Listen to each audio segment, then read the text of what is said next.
ଲକ୍ଷ୍ମୀ ଛଡ଼ା ହୋଇଯିବେ ଆପଣମାନେ। ଆପଣମାନଙ୍କର କର୍ମ ଆପଣମାନଙ୍କୁ ଗୋଟିଏ ଦିନ ଲକ୍ଷ୍ମୀ ଛଡ଼ା କରିଦେବ। ଆପଣମାନଙ୍କୁ ରହିବା ପାଇଁ ନା ଘର ମିଳିବ ନା ଖାଇବା ପାଇଁ ଖାଦ୍ୟ। ହଁ ସାଙ୍ଗମାନେ, ସେଥିପାଇଁ ଆପଣମାନଙ୍କୁ ମୁଁ ଏବେ ସତର୍କ କରିଦେଉଛି। ଯାହା ବି କରୁଛନ୍ତି ଜୀବନରେ ଏବେ କରିଯାଆନ୍ତୁ, ନହେଲେ ଗୋଟିଏ ସମୟ ଏମିତି ଆସିବ ଯେଉଁ ସମୟରେ ନା ଆପଣମାନଙ୍କୁ ରହିବା ପାଇଁ ଘର ମିଳିବ ନା ଖାଇବା ପାଇଁ ଖାଦ୍ୟ। ସାଙ୍ଗମାନେ, ମୁଁ ବିଶ୍ୱଜିତ ଆପଣମାନଙ୍କୁ ସ୍ୱାଗତ କରୁଛି ମୋର ଏକ ନୂଆ ଭିଡ଼ିଓରେ। ସାଙ୍ଗମାନେ, ଆଜିର ଭିଡ଼ିଓଟି ହେଉଛି 3 ପ୍ରକାର ଲୋକଙ୍କ ପାଖକୁ କେବେ ଆସନ୍ତି ନାହିଁ ମାତା ଲକ୍ଷ୍ମୀ। ଜାଣି ରଖନ୍ତୁ ଭଗବାନ ବିଷ୍ଣୁଙ୍କ କଥା। କ'ଣ ଏମିତି ସେହି କାମ ଯାହାଦ୍ୱାରା କି ମାତା ଲକ୍ଷ୍ମୀ ଆମଠାରୁ ଦୂରେଇ ଯାଆନ୍ତି, ଆମେ ଲକ୍ଷ୍ମୀ ଛଡ଼ା ହୋଇଯାଉ? ଜାଣିବା ଆଜିର ଏହି ଭିଡ଼ିଓ ମାଧ୍ୟମରେ। ସାଙ୍ଗମାନେ, ଯଦି ଭିଡ଼ିଓଟି ଆପଣମାନଙ୍କୁ ଭଲ ଲାଗିବ ଲାଇକ୍ଟିଏ ନିଶ୍ଚିତ ଭାବରେ କରିବେ। ସାଙ୍ଗମାନେ, ଭଗବାନ ବିଷ୍ଣୁ ନାରଦଙ୍କୁ ଏକ କଥା ମାଧ୍ୟମରେ ଏହା କହିଛନ୍ତି ଯେ ଯେଉଁ ବ୍ୟକ୍ତି ପାଖରେ ଏହି 3 ପ୍ରକାରର ଲକ୍ଷଣ ଥାଏ ସେହିଭଳି ମନୁଷ୍ୟର କେବେ ଅଭାବ ହୁଏ ନାହିଁ।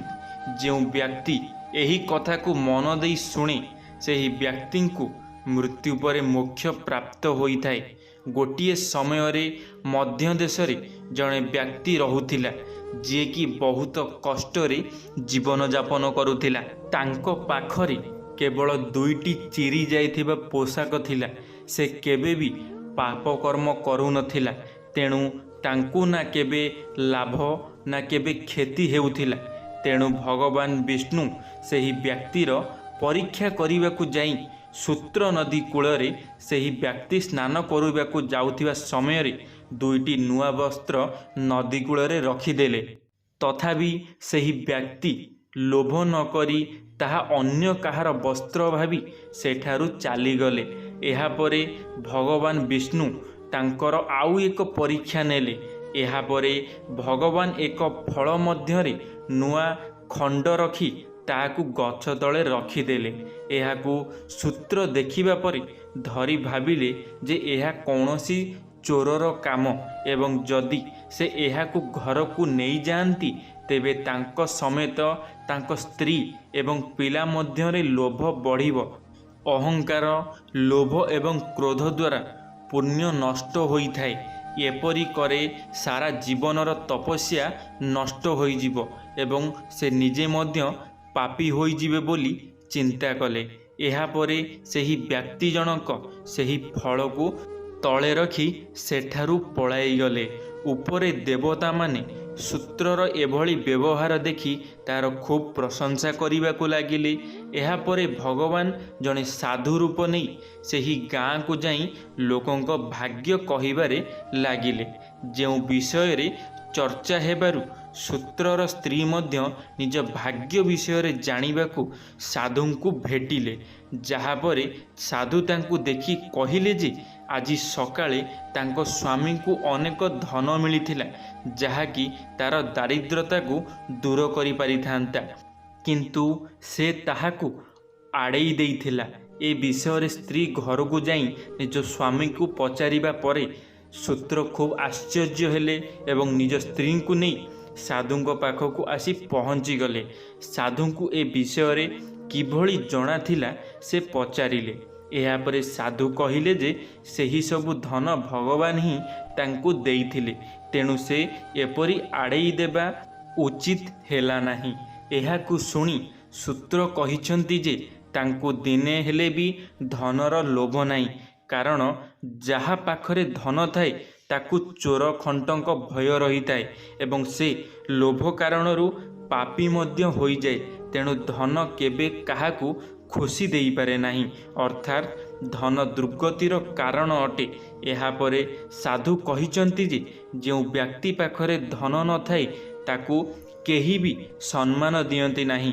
ଏମିତିକି ମୃତ୍ୟୁ ପରେ ଟଙ୍କା ଖର୍ଚ୍ଚ କରି ତର୍ପଣ କଲେ ଏବଂ ଦାନ କଲେ ହିଁ ପରିତ୍ରାଣ ମିଳିଥାଏ।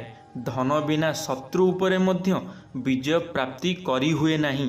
ଏହାପରେ ସୂତ୍ର କହନ୍ତି ଯେ କାମନା ତ୍ୟାଗ କରୁଥିବା ବ୍ୟକ୍ତିର ସବୁ ବ୍ରତର ପାଳନ ହୋଇଯାଏ। ଯିଏ କ୍ରୋଧ ତ୍ୟାଗ କରିଥାଏ ସେ ସବୁ ତୀର୍ଥ ସେବନର ଫଳ ମିଳିଥାଏ। ସବୁଠାରୁ ବଡ଼ ସମ୍ପତ୍ତି ହେଉଛି ସନ୍ତୋଷ।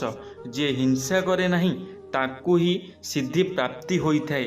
ଉପବାସ ହିଁ ଉତ୍ତମ ତପସ୍ୟା ଏବଂ କଉଡ଼ି ଦାନ ସବୁଠାରୁ ବଡ଼ ଦାନ ଅଟେ। ପରଧନ କେବେ ନେବା ଉଚିତ ନୁହେଁ, କାରଣ ତାହା ପର ସ୍ତ୍ରୀ ଭଳି ଏବଂ ପର ସ୍ତ୍ରୀ ବିଷଧର ସାପ ସଦୃଶ ହୋଇଥାଏ।